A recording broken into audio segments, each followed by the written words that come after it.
Friends, আজকে WBP কনস্টেবলের exam ছিল। আশা করি তোমাদের এক্সাম খুব ভালো হয়েছে। তো একটা কোয়েশ্চেন ছিল, যদি কোনো দ্রব্যের বিক্রয় মূল্য দ্বিগুণ করা হয় তবে লাভ 4 গুণ হয়, তাহলে আসল লাভ শতকরা কত হবে?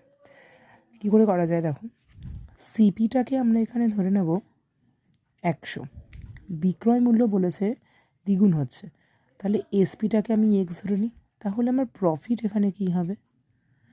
এসপি মাইনাস সিপি হয়ে গেল। এবার দেখো সিপি কিন্তু সেম আছে, কিন্তু বিক্রয় মূল্য কত হয়ে গেছে? দ্বিগুণ না, তো 2x। তাহলে আমার প্রফিটটা কত হবে?